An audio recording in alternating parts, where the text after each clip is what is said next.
Hello, everyone. Welcome back to yet another of my little video podcast where I talk about the content of my articles that I am writing and publishing on my own website, theartofthomas.wordpress.com.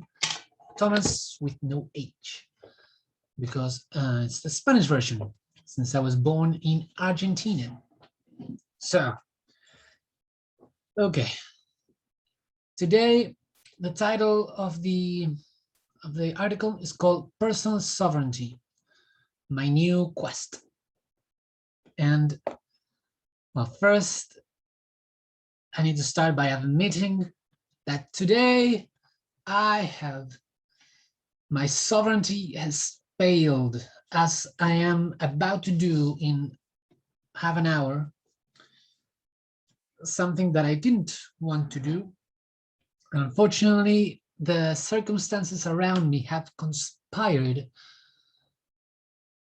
to make me do something that I didn't want to do. At least I didn't want to be forced to do it. I would have much preferred if would have been given the freedom to choose for myself whether to do it or not. But unfortunately, enough pressure has been applied to me and to those around me that created this situation in which I am very much not happy about. But no, unfortunately, it seems unavoidable at this stage, and it has gotten me thinking. And once you are forced to do something that you don't want to do, it is quite clear, in fact, that you are not in as much control as your circumstances as you should be. It's clear. And that, for me, that's what I'm going to focus on. This is a clear sign that the universe has sent my way to make me realize that I am not in as much control of my life as I should. And therefore, my new quest in life should have as one of its main focus to regain and attain personal sovereignty. And I was thinking a lot about this, and I have pinned down 3 main risks to my personal sovereignty.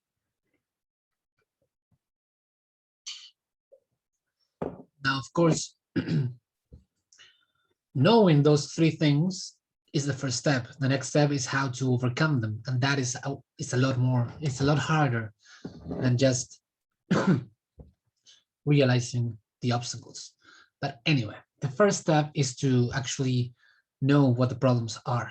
So let's go. The first problem is censorship.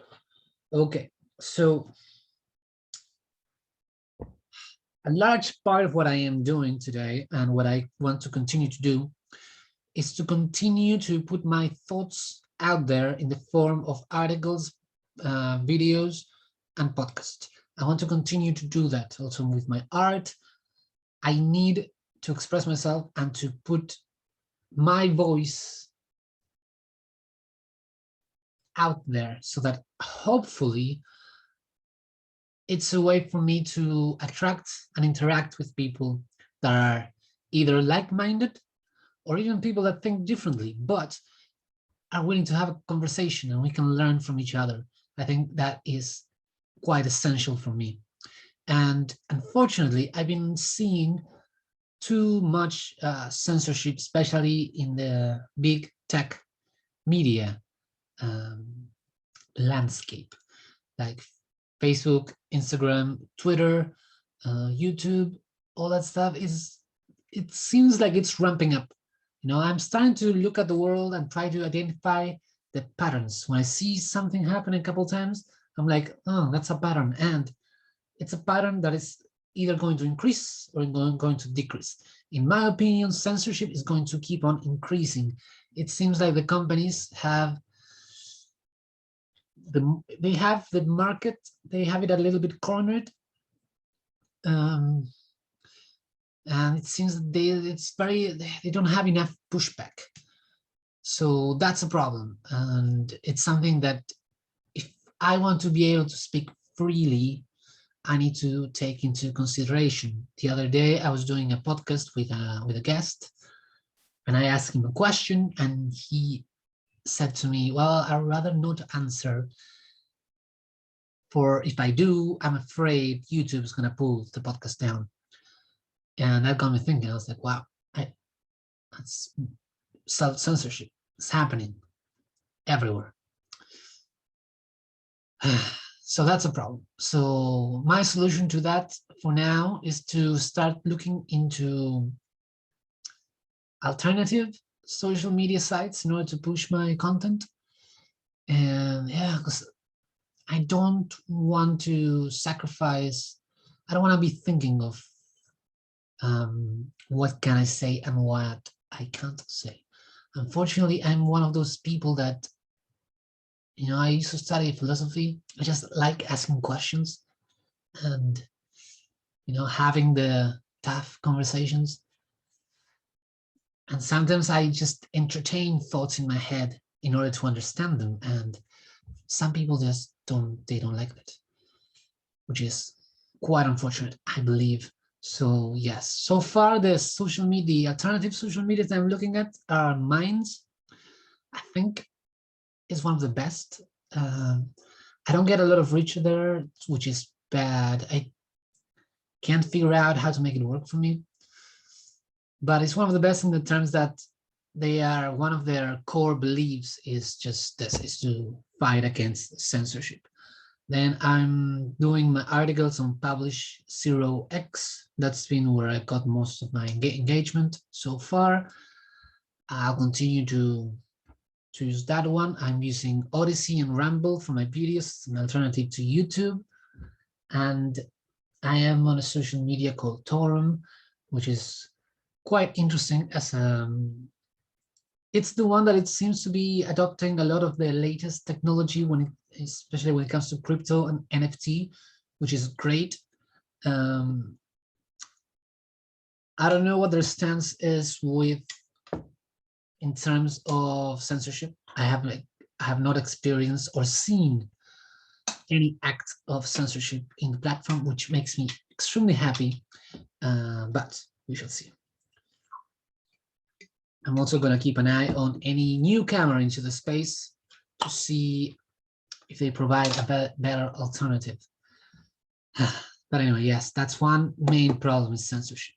Second main problem is centralized banking control. Now, here some people believe I'm a bit paranoid, but I don't like the fact that there's people out there that have the power to pretty much shut me down economically. I don't like that. For example, when WikiLeaks spoke against the American government, they shut the account that they were using to get donations and continue to operate. Now, what WikiLeaks did, which I think, again, is a trend that is going to increase, is that they switched to Bitcoin. And to me, that's the main solution here. That this one, at least, is the one that has the easiest workaround, which is switching as much as I can of my economic activity to the Bitcoin network, and do so on using mostly decentralized exchanges. And yeah, just don't have my Bitcoins in the exchange. I think, or at least, I'm not going to go 100% fully decentralized, but this is something that I need to keep in mind. And for me, Bitcoin offers the best protection. And that's specifically what Bitcoin was made to do, to provide an alternative that no government has the power to shut down. And of course, one of the things that you need in order to make that happen is a network of people that are doing transactions and trading with Bitcoin. This is the part where the network is not yet at its at the maturity that it needs to have, but it's getting there. So it's something that I'm paying a lot of attention, and I'm putting a lot of my time and my energy to study it. And the more I study it, the more I am blown away by how amazing it is, and the opportunities that it will create for people to not be shut down by anyone, or yeah, especially for people that want to talk out and speak their minds. If you, yeah, it's hard to attack you economically if you are well established, with your assets in a Bitcoin wallet. It's really hard to crack, really hard to attack. So that at least seems to be a good option. That's my problem number 2 right now is economics, and especially the centralized control of the banking infrastructure around the globe. Okay, third, and certainly not least, is my job dependency. And this is very, very tough, because of course we all need to work. We all need to produce in order to be able to have money to buy food and do stuff. And for better or for worse, in varying degrees, we all depend on someone else for our work. So it's not like with all this, when I talk about personal sovereignty, I'm not trying to say like I'm going to be self-sufficient and I won't need anyone in society, because that's impossible. We are social animal. There is no way, unless you plan to go live at mountains, hunt animals, and chop wood all day, to be truly self-reliant. What I'm trying to do is just recognize the points of failure and try to make myself as resilient as possible.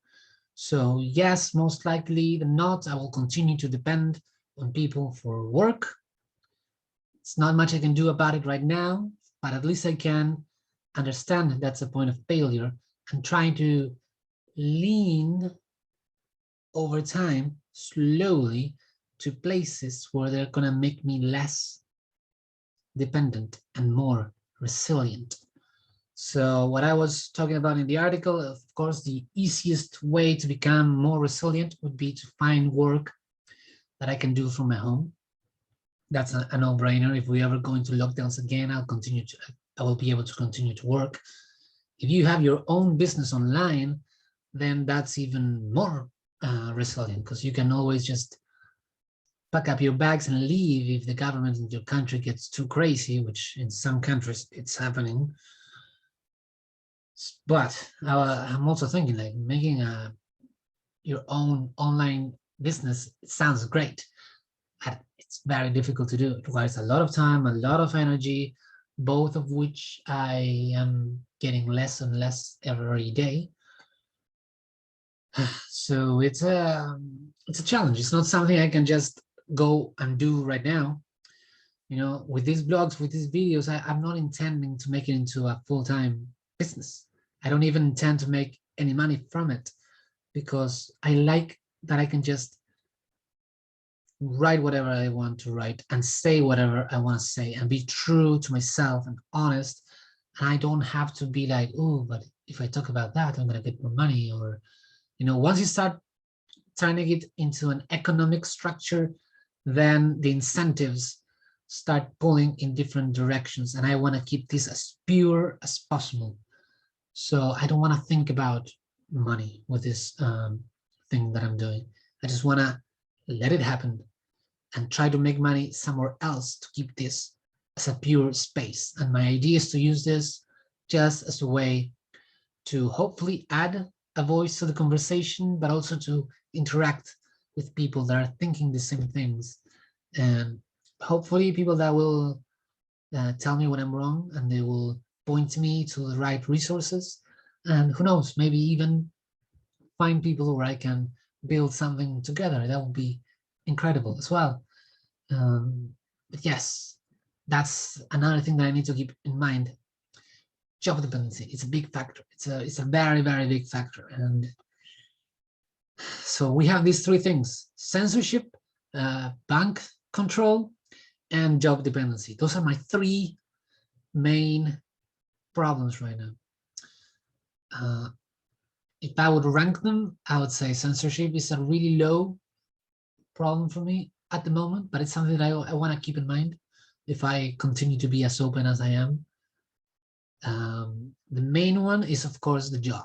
That's my problem. If I had a job right now that I can do from home, I wouldn't be in the position I am. So that's something to keep in mind for me. But yes, that's what I'm thinking about, and that's one of the goals that I want to put for myself in the next, well, actually for the rest of my life. I want to be as free as possible. I want to be able to, when forced to do something that I don't believe in, have the ability to stand up and say, no, I want that more than anything in the world. So as I make my decisions in my life from here onward, I'm going to have that in mind as a very important, something I'm going to work towards. And, I would suggest people out there should probably think about that stuff as well. I was reading, and again, I recommend this book all the time, The Sovereign Individual. I believe wholeheartedly that that's where the world is going. So yes, I'm just noticing the trends, noticing the patterns, and I'm trying to lean in that direction so that over time my individual sovereignty goes up and my options go up as well. Well, as always, thank you for listening. Thank you for watching. I hope you're having a great day. I hope you're having fun. I'll see you in the next one. And yeah, that's just where my mind is right now. That's what's happening. And well, we'll see how things go. Well, goodbye. Have fun. Enjoy.